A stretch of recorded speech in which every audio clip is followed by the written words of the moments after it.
چلیں جی شروع کرتے ہیں. الحمدللہ رب العالمین الصلاۃ والسلام علی اشرف المرسلین وآلہ واصحابہ اجمعین. اعوذ باللہ من الشیطان الرجیم. بسم اللہ الرحمن الرحیم.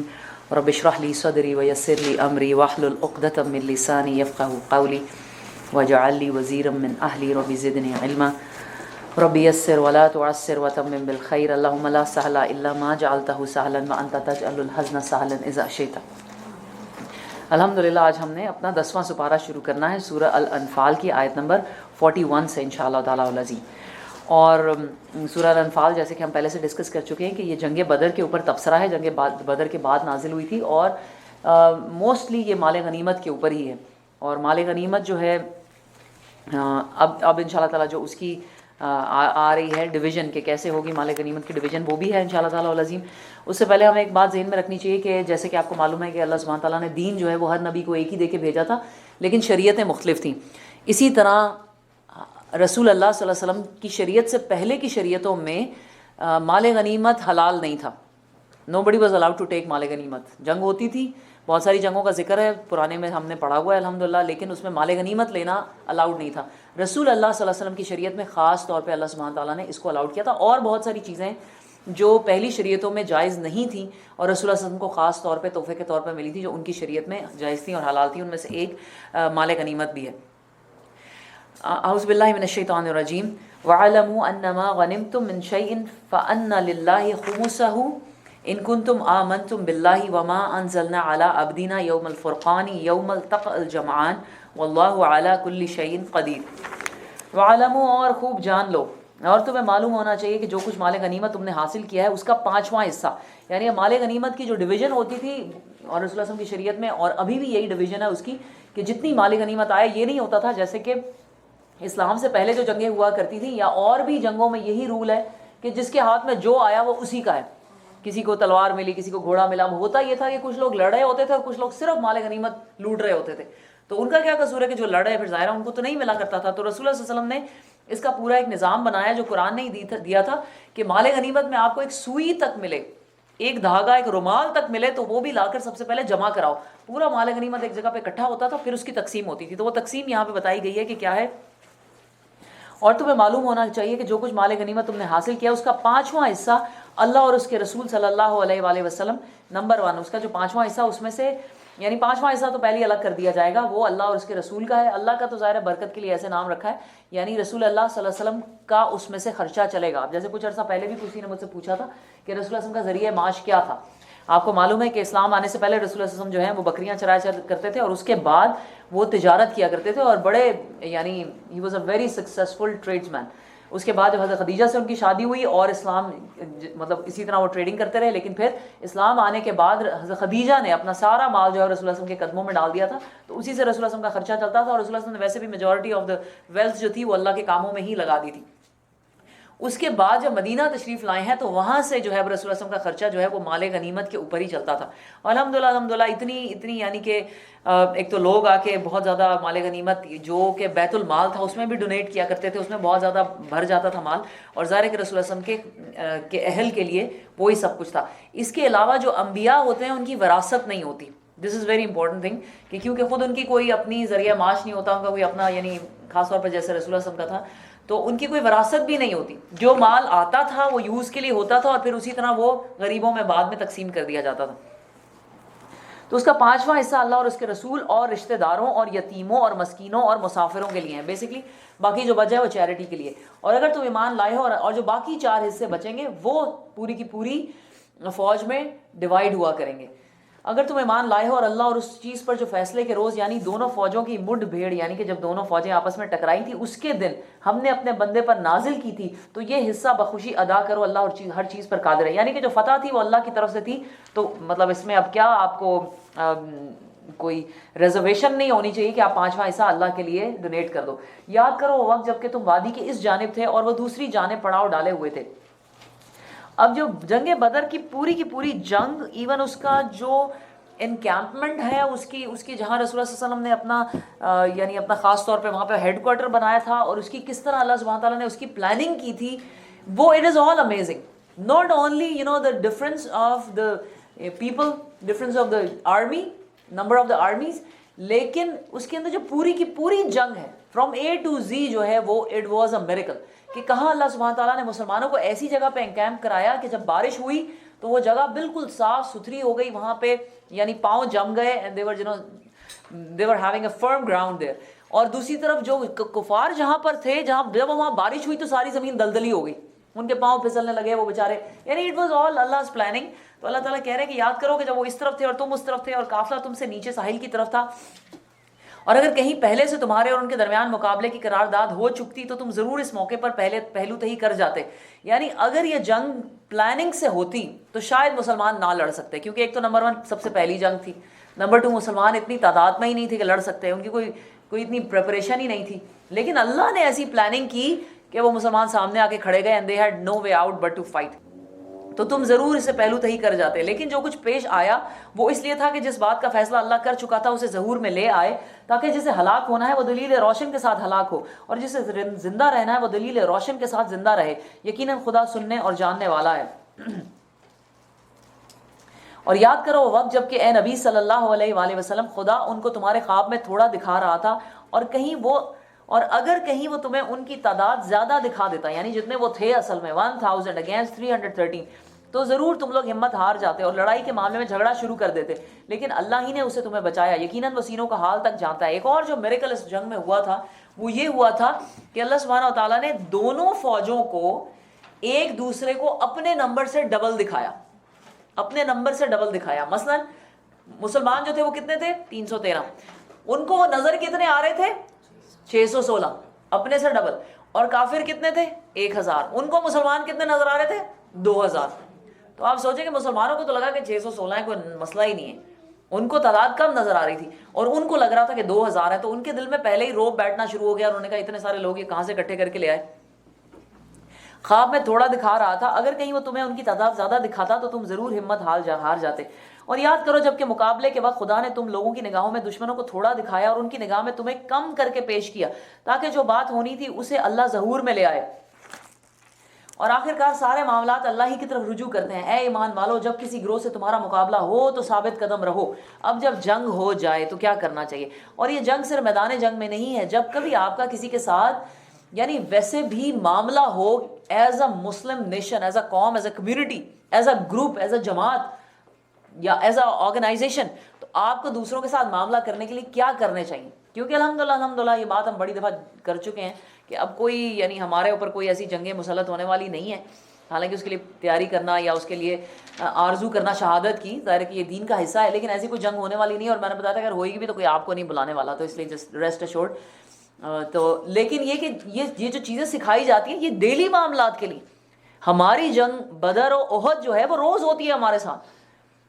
تو جب ایز اے مسلم کمیونٹی آپ کسی جگہ جائیں تو یہ چیزیں اپنے ذہن میں رکھیں. نمبر 1 ثابت قدم رہو. انسان کے لیے ثابت قدم رہنا جو ہے نا، یا ایھا الذین آمنوا اذا لقیتم فئۃ فاثبتوا، اس کو آپ نا انڈر لائن کر لیں، اس کو ہائی لائٹ کر لیں. یہ ایک زندگی کا بہت ہی گولڈن اور سنہرا اصول ہے. وہ کیسے سنہرا اصول ہے کہ انسان جو کام کرے، جس بات کی نیت کر لے، جو انسان شروع کرے کام، اس پہ ثابت قدم رہے. یہ انسان کی ایک بہت بڑی کوالٹی ہوتی ہے. اور جس میں ثابت قدمی نہیں ہوتی نا، وہ دس از یعنی یہ ایک اتنا ایک اٹس اے ویری ہمیں کیا کہ ورڈ ایک اسپیشل ہونا چاہیے کہ انسان کو نا بہت ہی یعنی کمزور بنا دیتا ہے، انسان کو بہت ہی یعنی دوسروں کی نظروں میں بھی بہت ہی کم کر دیتا ہے. انسان کے اندر ثابت قدمی نہ ہو، that is called we call it steadfastness. Steadfast ہونا چاہیے کہ آپ جو کام کریں اس کے پر آپ کو اسٹیڈ فاسٹ ہونا چاہیے. ایک تو جو بھی کام شروع کرنا ہو، number 1 first and the foremost you have to do استخارہ، دین استشارہ. لوگوں سے مشورہ کریں، اللہ سے استخارہ کریں، اس کے بعد دعا مانگ کر وہ کام شروع کریں. اور ایک بار جو کام آپ نے پوری پلاننگ اور سوچ اور عزم کے ساتھ ارادے سے شروع کیا ہے اس کو مکمل کریں. اس کو کہتے ہیں ہم جنرل لینگویج میں اسٹیڈ فاسٹنس. لیکن الحمدللہ بالکل ریسنٹ اسٹڈیز سے اور یعنی جو ظاہر ہے کہ الحمدللہ ہمیں جتنا زیادہ فائدہ اٹھانا چاہیے علم کی ترقی سے، اس کے لیے ایک اسپیشل ورڈ انہوں نے ڈرائیو کیا ہے یا ڈسکرائب کیا ہے، وہ ہے grit. The word is grit. اور ایک بڑی ریسرچ کے بعد ایک بڑی اس کے اوپر پوری ایک یعنی آرگنائزیشن بنی ہے اور ورلڈ اوور وہ ریسرچز کرتے ہیں.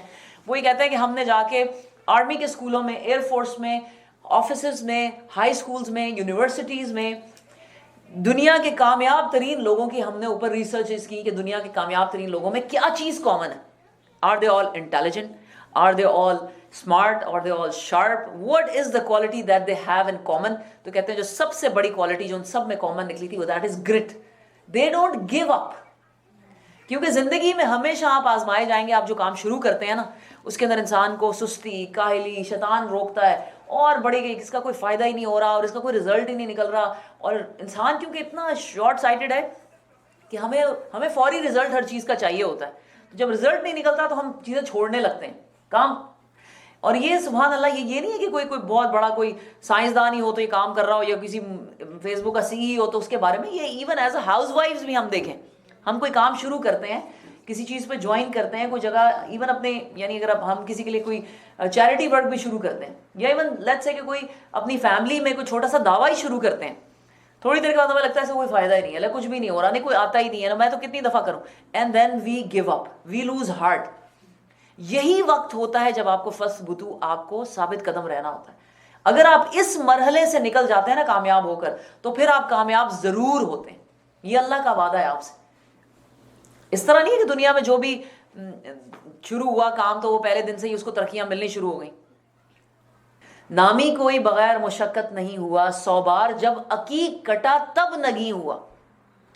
تو اگر وہ جو کٹنے کی, اور اس کے بعد جو سب سے بڑی ہماری آج کل کی نئی جنریشن کا یہ مسئلہ ہے, یہ بہت بڑا مسئلہ ہے کہ وہ ان کے اندر فریلٹی ہے, ان کے اندر گرٹ اور اسٹیڈ فاسٹنس نہیں ہے. وہ جوائن کرتے ہیں, یونیورسٹی جاتے ہیں, ایک سبجیکٹ لیتے ہیں, 4 دن کے بعد اس کو ڈراپ کر دیتے ہیں. نہیں یہ تو میرا ایپٹیچیوڈ ہی نہیں. ایپٹیچیوڈ ٹیسٹ دے کر جناب اتنی محنتوں سے کہ جی یہ میرا سبجیکٹ ہے, اور اس کے بعد 6 مہینے کے بعد نہیں یہ تو میرا سبجیکٹ ہی نہیں. اگلے جب سبجیکٹ میں جاتے ہیں, ابھی مجھ سے کوئی پورا ڈسکس کر رہا تھا سبحان اللہ کہ ان کے بیٹے نے 3 سال اپنے یونیورسٹی میں صرف ضائع کیے کہ وہ ایک سبجیکٹ لیتا تھا تو نہیں یہ میرا سبجیکٹ نہیں ہے, پھر لیتا تھا نہیں یہ بھی میرا ایپٹیچیوڈ نہیں. 3 سال اس بچے کے ضائع ہوئے صرف اس بات کے اوپر کہ میرا ایپٹیچیوڈ ہی نہیں ہے. آپ نے جو فیصلہ, اللہ سبحانہ تعالیٰ قرآن میں کہتے ہیں کہ جب تم کسی کام کا فیصلہ کر لو تو اس پہ ڈٹ جاؤ اور اللہ کو وکیل کر لو. ہمارا ایپٹیچیوڈ کیا ہے, ہم تو ساری زندگی نہیں کبھی سوچ سکے, ہمیں نہیں سمجھ میں آئے گی, مرتے وقت تک ہمیں پتہ نہیں چلے گا کہ ہم تو اپنے آپ کو نہیں جانتے. تو جو کوئی کام کا فیصلہ کر لے اس پہ ارادہ اور پھر ثابت قدم رہے. وہ شعر ہے, ارادے باندھتا ہوں سوچتا ہوں توڑ دیتا ہوں, کہیں ایسا نہ ہو جائے کہیں ویسا نہ ہو جائے. نہیں توڑنے چاہیے اپنے ارادے. اور دنیا یہی ریزن ہوتی ہے نا کہ جب ہمارا فائدہ, اگر ہم ایک چیز پلان کر رہے ہوتے ہیں نا تو ہم اس میں دنیا کے فائدے سوچ رہے ہوتے ہیں کہ اس میں اتنے لوگ آئیں گے تو اس میں اتنا پیسے اکٹھے ہو جائیں گے, یا اس میں اتنے لوگ شامل ہو جائیں گے تو یہ ہو جائے گا وہ ہو جائے گا وہ ہو جائے گا. ہمیں نظر جو ہے وہ اللہ کی رضا پہ اگر رکھے نا تو ہمیں کوئی فرق ہی نہ پڑے کون آ رہا ہے کون جا رہا ہے, کتنے پیسے اکٹھے ہوئے, کیا ہوا ہے کیا نہیں ہوا. آخرت پہ نظر ہو, اگر آپ کی براڈ ویژن ہوگی تو آپ بڑی جلدی گیو اپ نہیں کریں گے.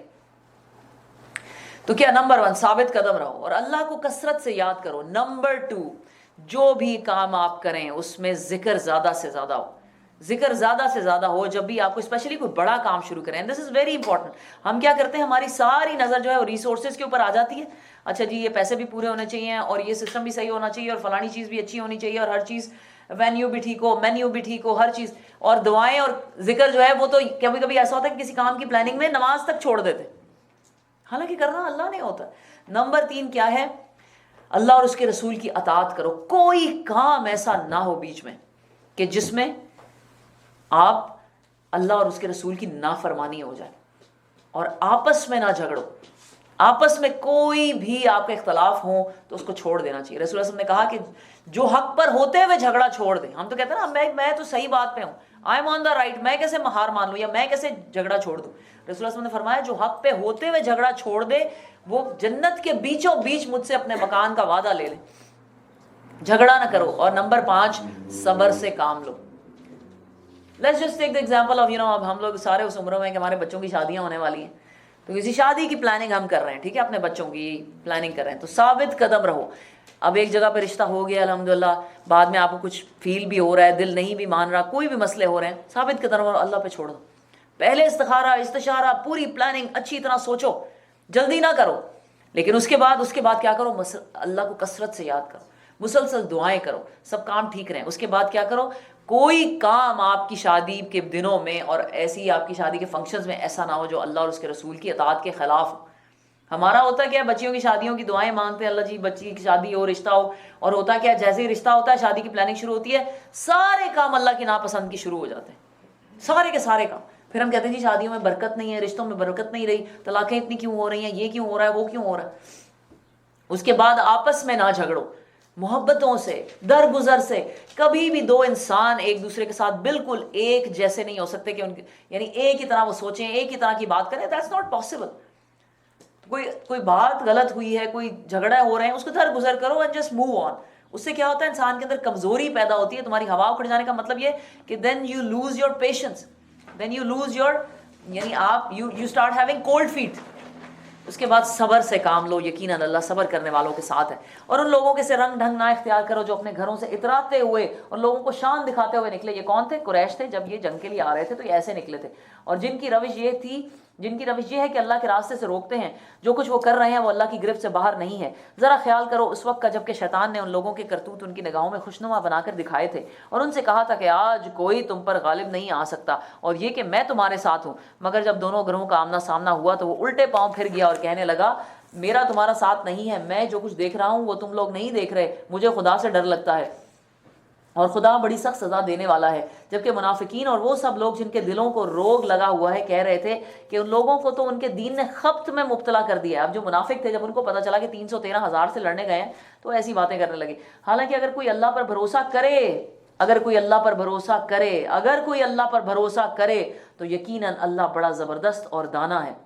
کاش تم اس حالت کو دیکھ سکتے جب کہ فرشتے مقتول کافروں کی روحیں قبض کر رہے ہیں. وہ ان کے چہروں اور ان کے کولوں پر ضربیں لگاتے جاتے ہیں اور کہتے جاتے تھے لو اب جلنے کی سزا بھگتو، یہ وہ جزا ہے جس کا سامان تمہارے اپنے ہاتھوں نے پیشگی مہیا کر رکھا تھا، ورنہ اللہ تو اپنے بندوں پر ظلم کرنے والا نہیں ہے. یہ معاملہ ان کے ساتھ اسی طرح پیش آیا ہے جس طرح آل فرعون اور ان سے پہلے کے دوسرے لوگوں کے ساتھ پیش آتا رہا ہے کہ انہوں نے اللہ کی آیات کو ماننے سے انکار کیا اور اللہ نے ان کے گناہوں پر انہیں پکڑ لیا. اللہ قوت رکھتا ہے اور سخت سزا دینے والا ہے. یہ اللہ کی اس سنت کے مطابق ہوا کہ وہ کسی نعمت کو جو اس نے کسی قوم کو عطا کی ہو اس وقت تک نہیں بدلتا جب تک کہ وہ قوم خود اپنے طرز عمل کو نہیں بدل لیتی. یعنی اللہ نے جس کو جو بھی نعمت دی ہو اللہ اسے واپس نہیں لیتا until unless کہ وہ یہ ثابت کر دے کہ وہ اس نعمت کے قابل ہی نہیں رہا، تب اللہ تعالیٰ اس سے وہ نعمت چھین لیتا ہے. یعنی آپ کی نعمتیں جو چھنتی ہیں نا، آپ کو کسی بھی چیز کی کمی جب محسوس ہوتی ہے کہ میرے پاس تھی اور اب میرے پاس نہیں رہی، تو think what did you do not to deserve it anymore. ایک تو یہ بات ہوتی ہے کہ ہم بہت دفعہ تو اس کو اکنالج ہی نہیں کرتے، اس نعمت کو، اس کو فار گرانٹیڈ لیتے ہیں، اس کا شکر گزاری نہیں کرتے، اس وجہ سے ہی نعمت چلی جاتی. اور کبھی کبھی ہوتا ہے کہ اس نعمت کے ہونے کے باوجود ہم اس نعمت کا حق ادا نہیں کر رہے ہوتے، تو پھر وہ نعمت چلی جاتی. آل فرعون اور ان سے پہلے کی قوموں کے ساتھ جو کچھ پیش آیا وہ اسی ضابطے کے مطابق تھا. انہوں نے اپنے رب کی آیات کو جھٹلایا، تب ہم نے ان کے گناہوں کی پاداش میں انہیں ہلاک کیا اور آل فرعون کو غرق کر دیا. یہ سب لوگ ظالم لوگ تھے. یقیناً اللہ کے نزدیک زمین پر چلنے والی مخلوق میں سب سے بدتر وہ لوگ ہیں جنہوں نے حق کو ماننے سے انکار کر دیا پھر کسی طرح وہ اسے قبول کرنے پر تیار نہیں ہے، خصوصاً ان میں سے وہ لوگ جن کے ساتھ تو نے معاہدہ کیا، یعنی کہ یہود جنہوں نے بعد میں سارے معاہدے ایک ایک کر کے، تینوں بڑے قبیلے، چھوٹے قبیلے تھے تو انہوں نے پھر بھی معاہدے نبھائے، لیکن بڑے قبیلے جو تھے بنو نذیر، بنو قینقاع اور بنو قریظہ، ان سب نے معاہدے توڑے تھے. تو نے معاہدہ کیا پھر وہ ہر موقع پر اس کو توڑنے میں ذرا خوف خدا نہیں کرتے. بس یہ لوگ تمہیں لڑائی میں مل جائیں تو ان کی ایسی خبر لو، جب یہ تمہیں لڑائی میں مل جائیں تو ان کی ایسی خبر لو کہ ان کے بعد جو دوسرے لوگ ایسی روش اختیار کر رہے ہوں ان کے حواس باختہ ہو جائیں. تب وہ توقع ہے کہ بد عہدوں کے اس انجام سے وہ سبق لیں گے. اور اگر کبھی تمہیں کسی قوم سے خیانت کا اندیشہ ہو تو اس کے معاہدے کو اعلانیہ اس کے آگے پھینک دو. یقیناً اللہ خائنوں کو پسند نہیں کرتا. منکرین حق اس غلط فہمی میں نہ رہیں کہ وہ بازی لے جائیں گے. یقیناً ہم ان کو ہرا نہیں کر سکتے. کا مطلب ہے کہ ہم انہیں کیا کامیاب نہیں کر سکتے. بالکل صحیح. اور تم لوگ جہاں تک تمہارا بس چلے زیادہ سے زیادہ طاقت اور تیار بندھے رہنے والے گھوڑوں اور ان کے مقابلے میں مہیا کر رکھو تاکہ اس کے ذریعے سے اللہ کے اور اپنے دشمنوں کو اور ان دوسرے عادہ یعنی اپنے جو عدو ہوتے ہیں ان کو بھی دشمنی کہتے ہیں، ان کو خوف زدہ کر دو جنہیں تم نہیں جانتے مگر اللہ جانتا ہے. اللہ کی راہ میں جو کچھ تم خرچ کرو گے اس کا پورا بدل تمہاری طرف پلٹایا جائے گا اور تمہارے ساتھ ہرگز ظلم نہ ہوگا. جیسے کہ اسلامی سزاؤں کی ایک حکمت اور پیچھے سائیکالوجی یہ ہے نا کہ ایک کو سزا ملے اور باقی سب کو کان ہو جائے. یعنی اللہ یہ نہیں چاہتا کہ لوگ جرم کرتے رہیں ان کو سزائیں ملتی رہیں. اللہ ڈز ناٹ وانٹ دیٹ. اللہ چاہتے ہیں کہ جرم ہی نہ ہو، اور پوری پلاننگ اسی کے لیے، پوری پلاننگ A to Z اسی کے لیے ہے کہ جرم ہو ہی نہ. بالکل اسی طرح اللہ تعالیٰ جنگ نہیں چاہتے، جنگ نہیں چاہتے، اور پوری پلاننگ اسی کے لیے، پوری کی پوری پلاننگ اسی کے لیے. اور یہ جو اللہ تعالیٰ کہتے ہیں نا کہ اپنے گھوڑے تیار رکھو اور اپنا سامان تیار رکھو اور اپنے یعنی ویپنز اپنے تیار کر رکھو، آگے بھی آئے گا انشاءاللہ سورۃ توبہ میں بھی ہے، بڑی دفعہ اللہ تعالیٰ کہیں گے کہ تیاری کر کے رکھو جنگ کی. وہ اس لیے ہے تاکہ لوگوں پر روب جم جائے اور جنگ ہو ہی نہ. اور اس کی سب سے بڑی اگزامپل جو ہے وہ فتح مکہ ہے. فتح مکہ میں الحمدللہ یعنی اتنی بڑی جنگ اور فیصلہ کن جنگ تھی جس کے اندر مسلمان جو ہیں ظاہر ہے کہ پورے جزیرہ نما عرب پہ غالب آ گئے تھے الحمدللہ، لیکن جنگ ہوئی ہی نہیں تھی، جنگ ہوئی ہی نہیں تھی. بہت ہی تھوڑی سی کہیں چھوٹی چھوٹی اسکرمشز ہوئی تھی کہ جہاں پہ لوگوں نے یعنی خود لڑنے کی کوشش کی تھی، وہاں پہ ایک آدھ کوئی جنگ ہوئی تو ہوئی، بہت ہی تھوڑی، لیکن جنگ ہوئی نہیں. اس طرح ہوا کہ رسول اللہ صلی اللہ علیہ وسلم کی پلاننگ یہ تھی کہ پہلے تو بغیر اطلاع کے نکل پڑے، بغیر اطلاع کے جنگ کرنے کے لیے نکلے، اور ڈھیر سارے لوگ ساتھ بلائے کہ ہم کہیں اٹیک کرنے جا رہے ہیں تو ہمارے ساتھ مل جاؤ. اور ہر طرف سے مسلمانوں کے جو ایلائز تھے وہ سب کے سب، اور اس وقت تک اسلام بہت پھیل چکا تھا. یہ 10 ہجری کی بات ہے ظاہر فتح مکہ، 9 ہجری کی بات. تو اس کے بعد سارے کے سارے لوگ جو ہیں 8 ہجری کی بات ہے، 8 ہجری میں حج ہوا تھا، فتح مکہ ہوا تھا، 9 ہجری میں پہلا حج ہوا تھا، اور 10 ہجری میں رسول اللہ صلی اللہ علیہ وسلم کا حج ہوا تھا. تو ہر طرف سے اور بہت بڑی جو آرمی لے کے رسول اللہ صلی اللہ علیہ وسلم بغیر بتائے نکلے، کیونکہ اگر بتا دیتے تو ادھر قریش تیاری شروع کر دیتے اور جنگ ہونے کا خطرہ ہو جاتا. بغیر بتائے نکلے، کسی کو نہیں پتا تھا جب تک کہ آدھے راستے میں نہیں پہنچ گئے. جب آدھے راستے میں بھی پہنچے ہیں تو رسول اللہ صلی اللہ علیہ وسلم نے مکہ کے گرد جتنے پہاڑ تھے اس کے اوپر اپنی پوری آرمی کو پھیلا دیا، اور حکم یہ دیا کہ رات کو ہر ایک بندہ اپنی آگ الگ جلائے گا. اس سے کیا ہوا کہ جو قریش کے لوگوں تھے انہوں نے دیکھا یہ اتنی بڑی فوج آئی ہوئی ہے ہم پہ اٹیک کرنے کے لیے، انہوں نے سرنڈر کر دی.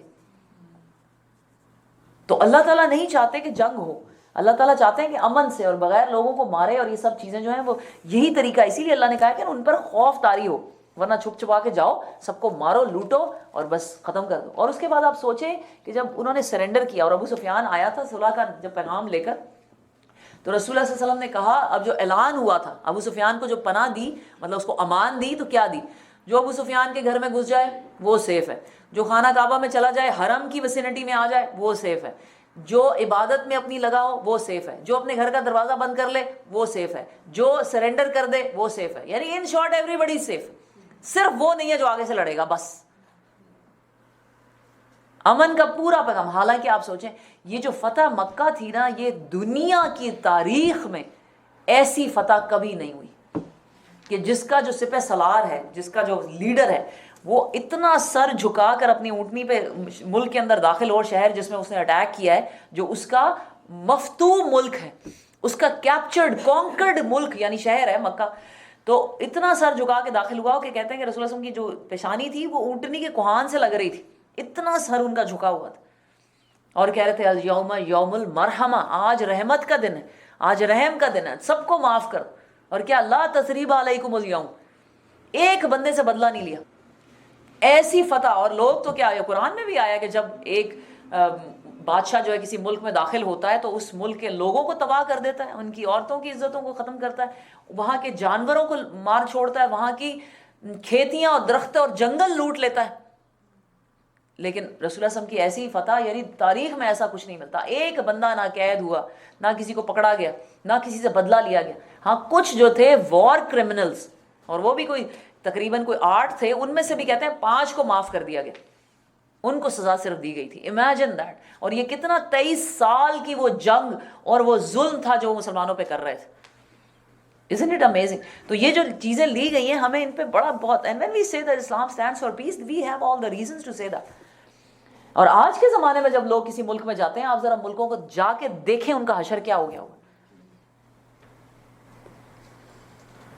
بڑے جو بنے پھرتے ہیں دنیا کے امن کے چوکیدار اور پہرے دار، اور UN اور یعنی کیا کیا انہوں نے، ہیومن رائٹس کی ڈکلریشن، اور حشر دیکھیں جا کے دنیا کا مچایا کیا ہوا انہوں نے، کس قدر جھوٹ اور کس قدر دھوکے کا یہ سودا ہے جو ہمارے ساتھ ہر وقت کرتے رہتے ہیں، اور بڑے امن کے علم بردار اور چیمپئن بنے پھرتے ہیں. ہاں اسلام کہتا ہے ہمیں، ہم یہ نہیں کہتے کہ ہاں ہماری ایک گال پہ تھپڑ مارو تو ہم دوسری آگے کر دیں گے، اور ہم یہ بھی نہیں کہتے کہ آؤ ہمیں مار لو، ہم آگے بیٹھے ہیں تم لوگ جنگ کرو. اسلام جنگ نہیں مانتا. We don't say that. ہم کہتے ہیں کہ ہاں ہم امن کے لیے کھڑے ہیں، لیکن جب تم جنگ کرو گے تو ہاں ہم آگے سے جنگ کریں گے، لیکن اس میں بھی ہمارے پورے رولز آف انگیجمنٹ ہیں، اور ہم اس کو نہیں توڑیں گے، ہم ان لاز پہ رولز پہ چلیں گے. ہاں جو توڑے گا وہ اللہ کی نافرمانی کر رہا. اور اے نبی صلی اللہ علیہ وآلہ وسلم، اگر دشمن صلح و سلامتی کی طرف مائل ہوں تو تم بھی اس کے لیے آمادہ ہو جاؤ. اب یہ دیکھیں، جہاں کہیں کسی نے سرنڈر کیا، ذرا سا ایک امن کا پیغام بھیجا، اللہ کا حکم ہے کہ فوراً صلح کرو. دنیا میں یہ ہوتا ہے نہیں، آپ جب غالب آ جاتے تو آپ اگلے کو نیز تیز کر کے چھوڑتے ہیں، ایسی کی تیسی اب تم صلح کرتے ہو، اب ہم بتاتے ہیں تمہیں. جہاں کہیں عین میدان جنگ میں کوئی کہہ دے کہ میں صلح کرتا ہوں، وہیں پہ آپ اس کو چھوڑنے کا حکم ہے. حالانکہ کتنا بڑا خطرہ ہے کہ وہ آگے سے آپ کو ہی مار دے گا. رسول اللہ نے کہا تم نے اس کا دل چیر کے دیکھا تھا. کیسا دین ہے ہمارا ریلی، سوچے تو صحیح آپ لوگ. اور کس طرح دنیا میں آج بدنام کیا ہوا ہے. لوگ کہتے ہیں کہ جی یہ اسلام از اے ٹیررسٹ ریلیجن، اور اسلام ایسا ہے، اسلام ویسا ہے. کہاں ہے ہم لوگ، اور ہم کیوں دنیا کو نہیں بتاتے کہ نہیں اسلام کیسا ہے. اگر دشمن صلح و سلامتی کی طرف مائل ہو تو تم بھی اس کے لیے آمادہ ہو جاؤ، اور اللہ پر بھروسہ رکھو، یقیناً وہی سب کچھ سننے اور جاننے والا ہے. اور اگر وہ دھوکے کی نیت رکھتے ہیں تو تمہارے لیے اللہ ہی کافی ہے. یعنی امیجن دیٹ کہ دھوکہ دے بھی رہے ہیں، تم صلح کر لو، اللہ تمہارے لیے کافی ہے. مت سوچو ہمارے اوپر یہ فرض ہے کہ لوگوں کی زبان پہ ہم ان سے ڈیل کریں گے. میں نہیں کہیں کہ نہیں ہمیں تو پتا تھا اس کے دل میں کیا ہے.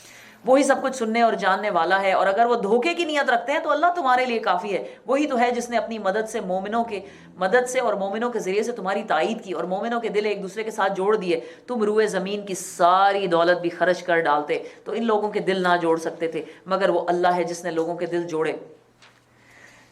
سبحان اللہ.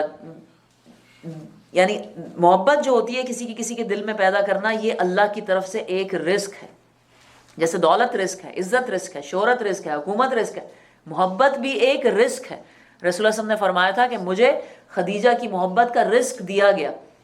اور جس کو کسی کی محبت کا رزق ملتا ہے الحمدللہ بڑا خوش قسمت ہوتا ہے. اور اگر نہیں آپ سے کوئی، کبھی کہتا ہے کہ ہم یہ جو ون سائیڈڈ محبت ہوتی ہے بڑی تکلیف دہ ہوتی ہے، ساری زندگی ہم محبت کرتے رہے اور جناب کسی نے ہمیں پلٹ کے محبت نہیں کی. اللہ سے مانگیں، اللہ سے مانگیں.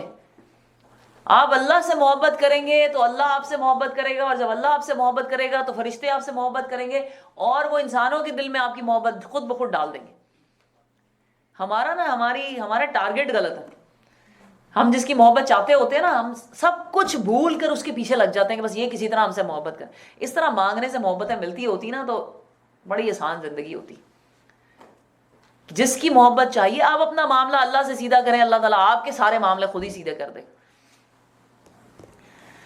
بڑا زبردست اور دانا ہے، مگر وہ اللہ ہی تو ہے جس نے ان لوگوں کے دل جوڑے. یقیناً وہ بڑا زبردست اور دانا ہے. اے نبی صلی اللہ علیہ وآلہ وسلم، تمہارے لیے اور تمہارے فالوورز کے اہل ایمان کے لیے تو بس اللہ ہی کافی ہے. اے نبی صلی اللہ علیہ وآلہ وسلم، مومنوں کو جنگ پر ابھارو. یا ایھا النبی حرض المؤمنین علی القتال. اب یہ قتال جو ہے، یہ یعنی قتال کا مطلب ہوتا ہے جب کوئی آپ سے جنگ کرے تو آپ آپس میں، یعنی جو آپس کی جنگ ہوتی ہے درمیان قتل سے آگے درمیان میں جو الف ہے، دیٹ مینز جو آپس میں قتال ہوتا ہے. جب جنگ کری یعنی آپ پہ جب جنگ مسلط کی جائے تو آپ بھی جنگ کے لیے تیار ہو جائیں. جیسے وہ علامہ اقبال نے کہا تھا نا کہ تجھ کو بتاؤں میں تقدیر امم کیا ہے، شمشیر و ثنا اول، طاؤس و رباب آخر. جنگ اور اس کے لیے تیاری اور اس کے لیے تیار رہنا ہر وقت انسان کے لیے، مسلمانوں کے لیے ضروری ہوتا ہے. اگر تم میں سے 20 آدمی صابر ہوں تو وہ 200 پر غالب آئیں گے، اور اگر 100 آدمی ایسے ہوں کہ منکرین حق میں سے 1000 آدمیوں پر بھاری رہیں گے. یعنی یہاں پر اللہ تعالیٰ ریشو بتا رہے ہیں کہ اگر تم میں سے صرف 20 نکلیں تو 200 کے اوپر آ جائیں گے غالب، اور اگر 100 نکلیں تو کیا ہو، اگر منکرین حق میں سے 1000 آدمیوں پر بھی، یعنی یہ آپ سمجھیں کہ کچھ لوگ اس کو ایز نمبر لیتے ہیں کہ یہ نمبر اور یہ نمبر ہے کہ اتنے نکلیں گے تو اتنوں کے اوپر بھاری ہوں گے، 313 ہوئے تو 1000 کے اوپر ہوں گے. اٹ جسٹ مینس کہ اللہ سبحانہ تعالیٰ صرف یہ بتاتے ہیں کہ ایمان جو ہے وہ کفر کے اوپر کتنا بھاری.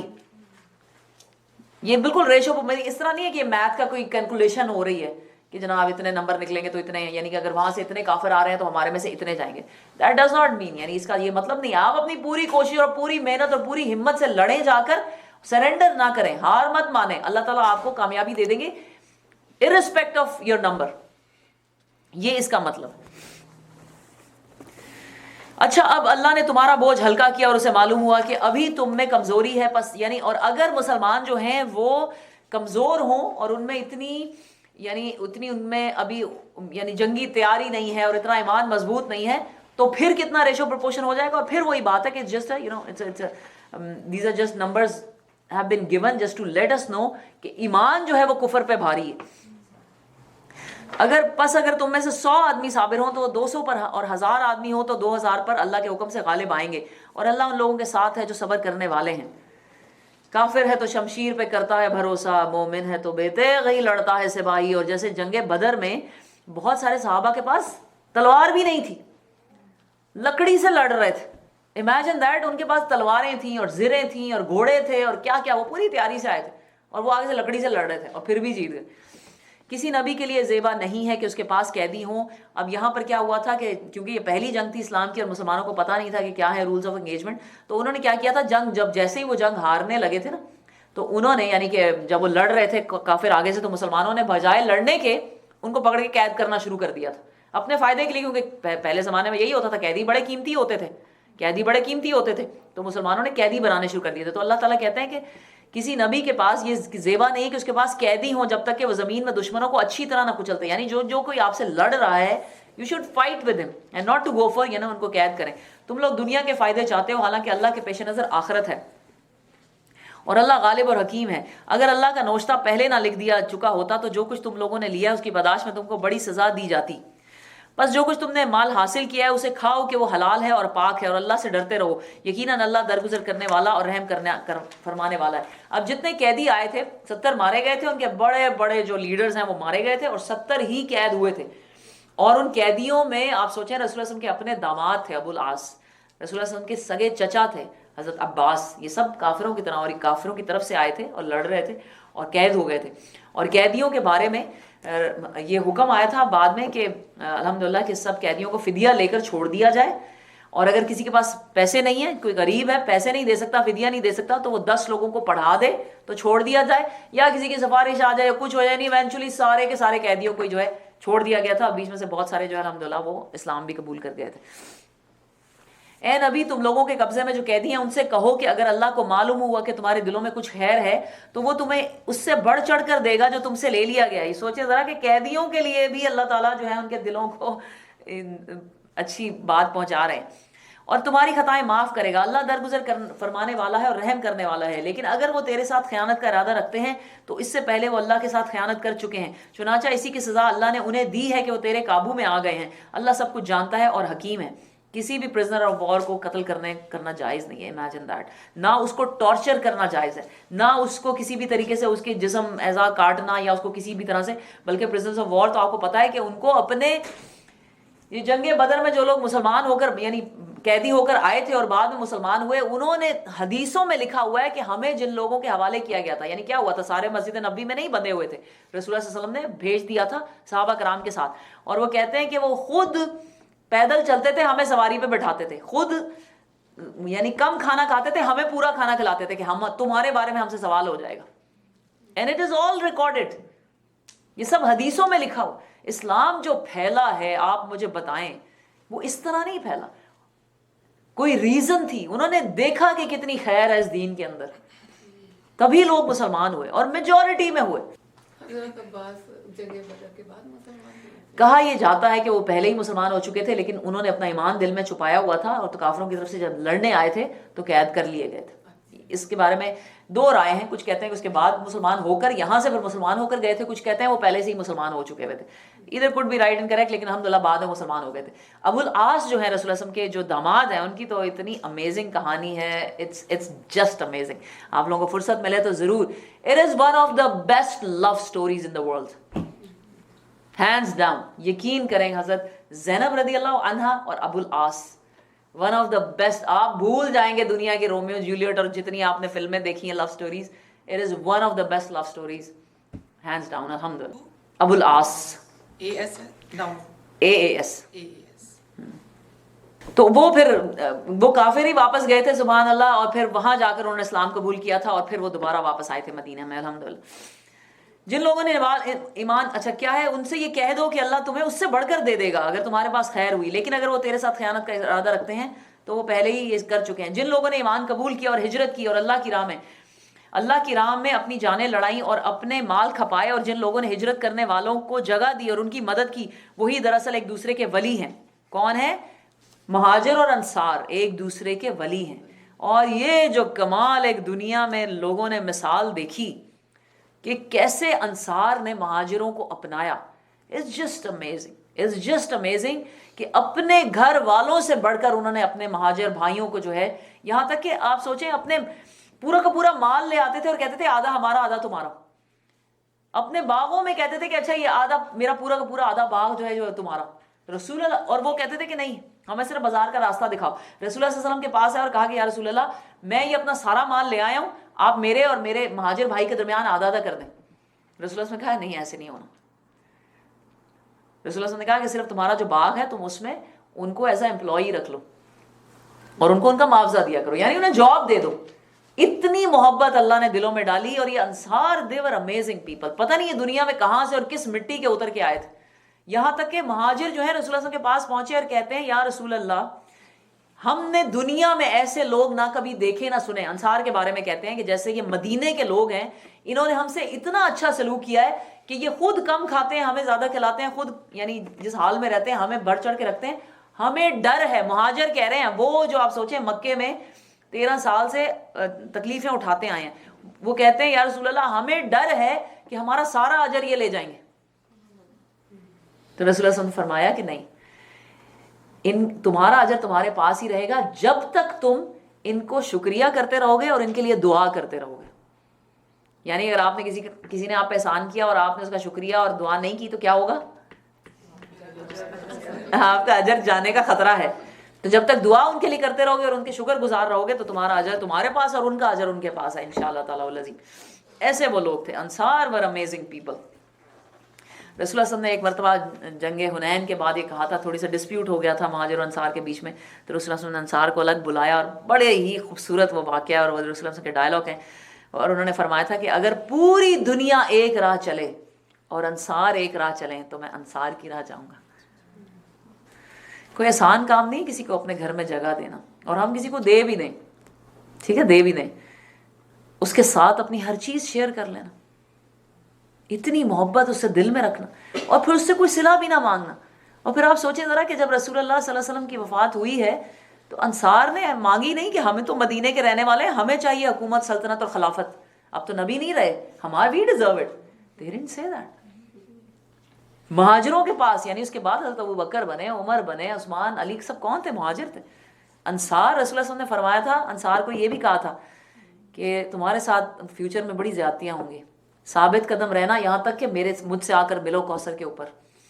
اور یہ بھی کہا تھا کہ انسان بڑھتے جائیں گے اور انصار کم ہوتے جائیں گے، یہاں تک کہ تم آٹے میں نمک کے برابر رہ جاؤ گے۔ تو ثابت قدم رہنا، دین پہ رہنا، صبر کے ساتھ رہنا، یہاں تک کہ مجھ سے آ کے ملو حوض کوثر پر۔ اور ایسا ہی ہوا۔ اب پوری دنیا میں جہاں مسلمان ہیں، قریش ہیں، قریشی ہیں، ہاشمی ہیں، نام سنے ہوئے آپ نے سب، علوی ہیں، کبھی انصاریوں کے نام سنے آپ نے کہ یہ انصاری ہیں؟ بہت ہی کم، بہت ہی ریئر۔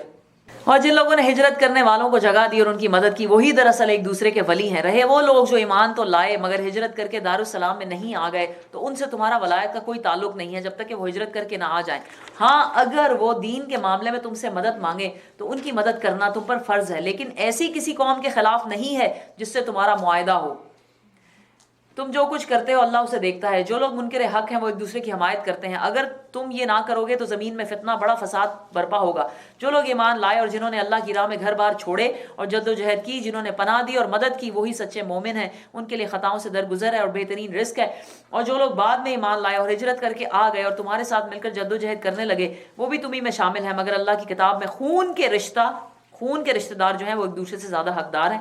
یقیناً اللہ ہر چیز کو جانتا ہے۔ الحمدللہ، یہاں پر ہماری سورہ انفال ختم ہوئی۔